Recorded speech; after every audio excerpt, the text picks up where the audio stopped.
Tamil VIP 2K channel நேயர்களுக்கு வணக்கம். முன்னாள் முதலமைச்சர் மு. கருணாநிதி போற்றும் விதமாக இந்த நிகழ்ச்சி பிரம்மாண்டமாக தொடங்கப்பட்டது.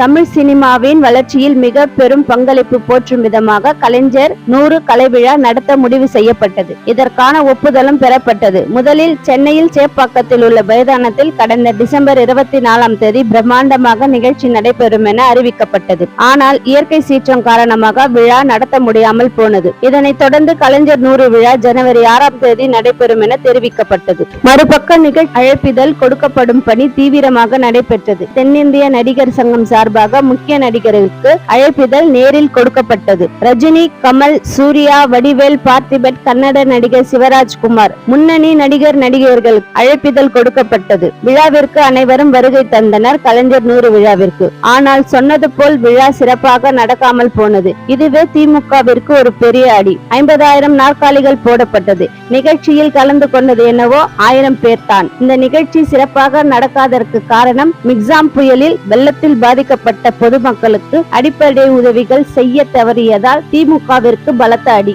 பொதுமக்கள் அந்த விழாவில் கலந்து கொள்ளாமல் புறக்கணித்தனர்.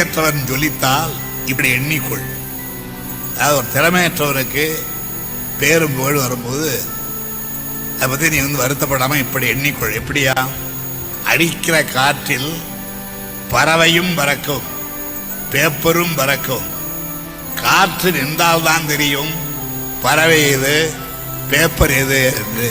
மாபெரும் தலைவர் கலைஞர் அவர் பெயரால் எடுக்கப்பட்ட இந்த விழா கலைஞர் 100 கலை இழந்து போனது.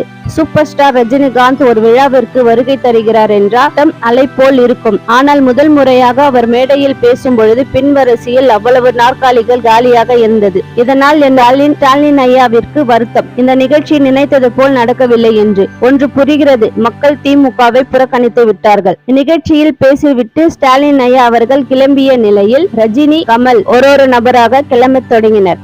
அப்பொழுது காரில் ஏற்றி செல்ல கூட யாரும் வரவில்லை. வடிவேலை தனித்து விடப்பட்டது. அந்த இடத்தில் சலசலப்பு உண்டானது. திமுகவிற்காக விஜயகாந்தை எதிர்த்து எவ்வளவு பேச்சுகள். ஆனால் ஒரு முறை கூட கேப்டன் விஜயகாந்த் வடிவேலை பற்றி எங்கேயும் தவறாக பேசவில்லை. திமுகவை நம்பி சென்றதுக்கு இதுதான் நிலை. ஒரு பேட்டரி வண்டி வந்த பொழுது காலியாக இருப்பதை தெரிந்து கொண்ட ரம் சிவமணி அந்த வண்டியில் ஏறி உட்கார்ந்து விட்டார். அருகில் உள்ள ஒரு நபர் இது வடிவேலுக்கான வண்டி என்று கூறினார். அவன்லாம் ஒரு ஆளா? அந்த இடத்தில் சலசலப்பு ஏற்பட்டது. வடிவேலுக்கு முகம் மாறி தனித்து விடப்பட்டது போல் இருந்தது.